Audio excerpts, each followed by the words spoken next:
Hey everyone, Art Attack Animations here. Green Tea Gamer, whatever you want to call me.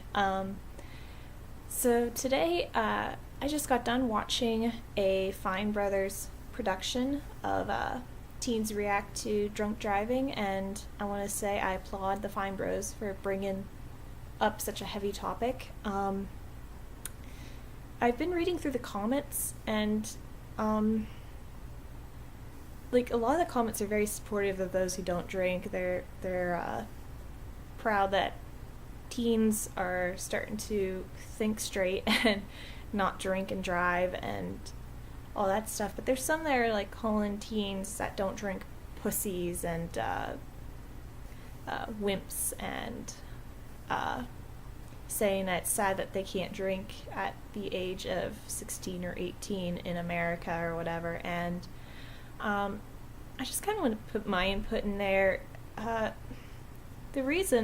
of the reasons why the drinking age in America is 21 and is so high is because it's supposed to protect the underdeveloped brain. The human brain is not fully developed until about your mid-20s, which is surprising. The frontal lobe is like the last part of the brain to fully develop, and that's the one area that's very much affected by alcohol. So that's your judgment center. Your moral compass is like right in this area. And apparently that's the area of the brain that is most impacted by drinking, and that's why a lot of people make stupid decisions when they drink and then regret it the next morning because, in another mindset, they would never do that. So that's kind of why the drinking age is so high. It's just meant to protect the frontal lobe and hopefully prevent stupid things from happening, but they still do, and which is sad. And I think it's good that a lot of teens are starting to think things through, and they're not drinking and driving, and they're not drinking so heavily. I was a mentor for a lot of teens on campus, for a lot of the incoming freshmen. What we did is we have a program here at Slippery Rock. We spend a Sunday cleaning up the campus with a group of freshmen, and we talk to them about what to do in certain situations and how to settle in and how to become involved on campus. And I was talking to several of the freshmen, and they were 18, one was 17, 18, 19 years old. So they were at the prime of their life, and they're telling me these stories about how they heard Slippery Rock was a party campus and one of the party schools. If you wanted to drink and party, you go to Slippery Rock, apparently. And it surprised me that most of the freshmen there said they wanted nothing to do with the party scene, and I was like, well, that's really nice, because surprisingly, Slippery Rock is not the big party school people seem to make it out to be. All the parties happen out in the woods, I guess, or out in the apartments. So that gives our campus a bad reputation, I guess, but it's not prevalent. And I think people tend to get confused that college is supposed to be this big party scene, frat parties, just binge drinking and doing all kinds of stupid shit. And in reality, it's really not like that, at least not here. And a couple of the freshmen, they said that they went to one or two parties just to kind of get the feel of it, and they said they would never do it again. If they said that it was disgusting. There are hundreds of people in a basement just doing nothing but drinking and throwing up everywhere, and one of the girls had to help a drunk person get off the road, and said that she never wants to go to another party. She was afraid of getting in trouble for helping a drunk person. She was afraid that she would be arrested for helping the guy get drunk or whatever. And it's really sad. And I mean, it's not sad that they're not drinking. It's sad that kids think that they're going to get in trouble for helping someone who's been drinking. And I think that would help save lives. I mean, this video by the Fine Bros, I really recommend you guys watch it. It's really powerful. But tells of how one guy was stupid enough to get in a car, driving drunk, and killing a man, and is now serving out a jail sentence. And I think one thing that would really help in situations like this is for people to take matters into their own hands. Yes, it is a personal decision to drink. Yes, it's a personal decision to get in a car. You can't always force someone to do something that they don't want to do. But what I'm trying to say is the freshmen on campus, they were scared of getting in trouble for just helping. And that's something that's got to change. Campuses now are starting to institute a policy that says if you have been at a party and you've been drinking, but you see someone who collapses with alcohol poisoning or is about to get in a car or is in a car and is driving off somewhere, and you do call the police or you call for an ambulance or whatever, and you save that person's life or even try saving it but they still die, you won't get in trouble. They will actually applaud you as someone who took matters into their own hands and tried to save a life and maybe even succeeded at it. The freshman girl who said that she helped the drunk person off the road said she didn't know what to do because she wasn't sure if she could call the cops and not be in trouble.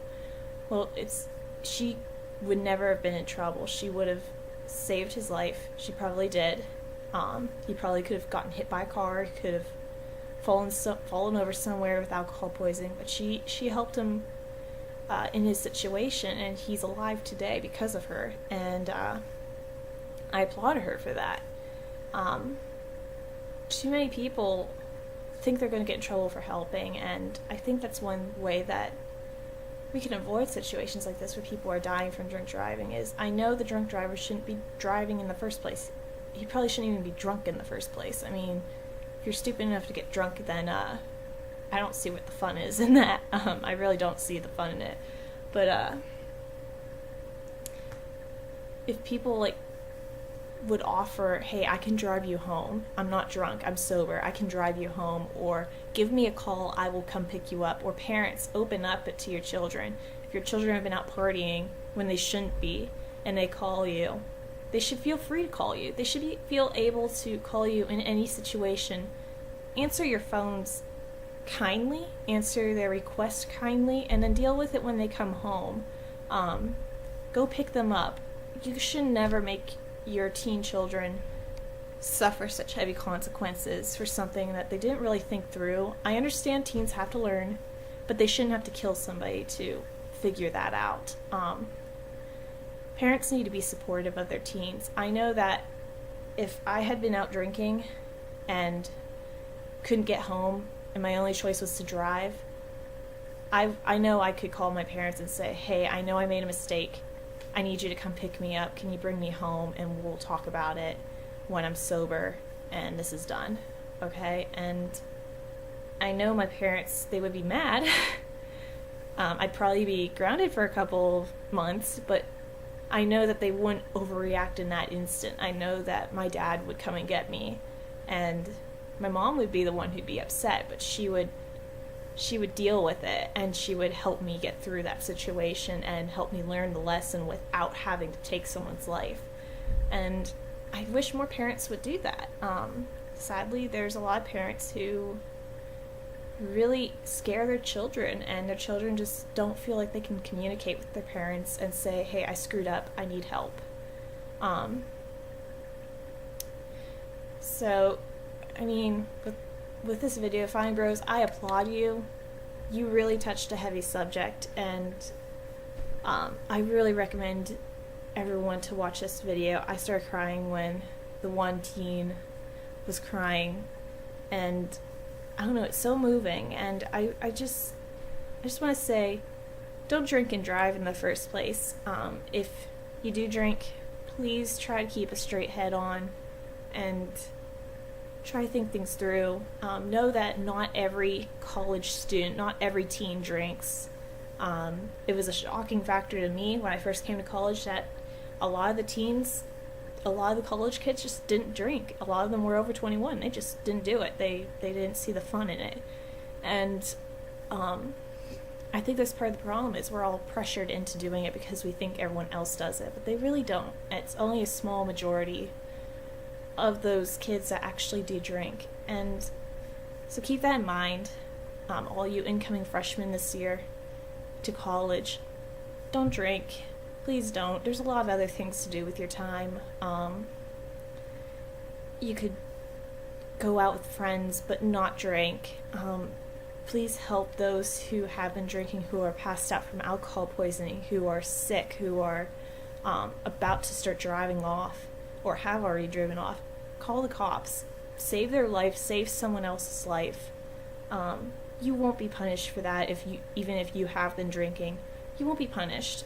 Most campuses are starting to institute this mercy rule where you could call cops even if you've been drinking and get help for someone who has been drinking and is passed out or whatever, and you won't get in trouble. You'll be hailed as a hero, basically. I mean, you might get reprimanded, but you're not going to get jail fines or any of that stuff. You're just going to be let go, and they're going to forgive it all and pretend it never happened, which is really nice. So, just please don't drink and drive. Help those who have. And I mean, most we can do is just, rely on our instincts. Just don't do it. It's really stupid. So again, thank you, Fine Bros, for bringing up such a heavy subject. I guess I will say have a good day, everyone. Be yourself, and peace out.